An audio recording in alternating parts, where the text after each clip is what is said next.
வணக்கம் நண்பர்களே.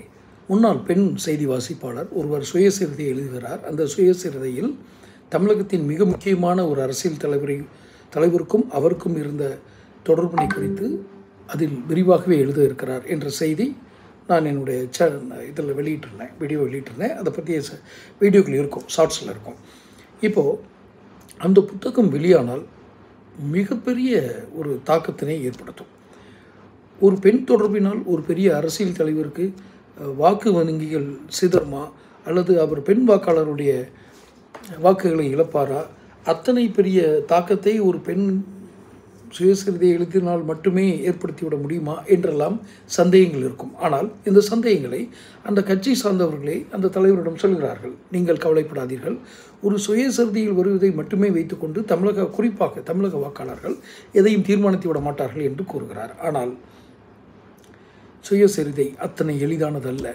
எழுதும் அந்த பெண் செய்தி வாசிப்பாளரும், முன்னாள் பெண் செய்தி வாசிப்பாளரும் அத்தனை பொதுவாக அது மேலோட்டமாக எழுதவில்லை, சில ஆதாரங்களுடன் வெளியிடுகிறார். அதுவும் இந்த சமயத்தில் அவருடைய நோக்கம் இந்த சமயத்தில் வெளியிட்டு அவருடைய அரசியல் வாழ்க்கையினை ஸ்தம்பித்து செய்துவிட வேண்டும் என்பதல்ல. ஆனால் தனக்கும் இந்த அரசியல்வாதிக்கும் இருந்த தொடர்பை ஒரு இடத்தில் வெளியிட வேண்டும் என்பது, குறிப்பிட வேண்டும் என்பது அவருடைய நீண்ட நாள் ஒரு இதாக இருந்திருக்கிறது, நினைவாக இருந்திருக்கிறது. இப்போது சுயசரிதை இறுதி வடிவத்தை எட்டிவிட்டது. அந்த புத்தகத்திற்கு தமிழ்நாட்டில் விற்பதற்கு ஏதேனும் ஒரு வகையில் தடை விதிக்க முடியுமா என்று முதலில் புத்தகமே வெளிவராமல் தடுக்க முடியுமா என்று பார்க்கிறார்கள். ஆனால் அந்த பெண் செய்தி வாசிப்பாளர் டெல்லியினுடைய தேசிய கட்சி, டெல்லியில் இருக்கும் தேசிய கட்சியின் ஒரு ஆதரவினை பெற இருக்கிறார்.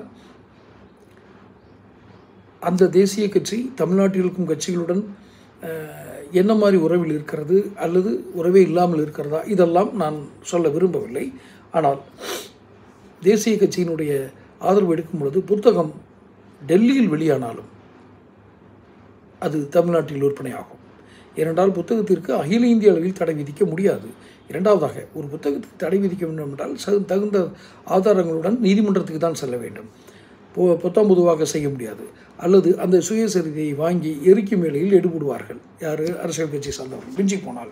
ஆனால் இதெல்லாம் நடக்க வேண்டும் என்று நான் விரும்பவில்லை, அப்படி நினைக்கவும் இல்லை. இதை வேறு விதமாக அணுகுவார்கள் என்று தான் நான் நினைக்கிறேன். என்ன செய்ய காத்திருக்கிறார்கள் பார்ப்போம். தொடர்ந்து சேனல் பாருங்கள், சப்ஸ்கிரைப் பண்ணுங்கள், நோட்டிஃபிகேஷன் பதிவு பண்ணுங்கள். அப்போ தான் வீடியோக்கள் வந்து சேரும். பிடிச்சிருந்தால் லைக் பண்ணி ஷேர் பண்ணுங்கள். நன்றி.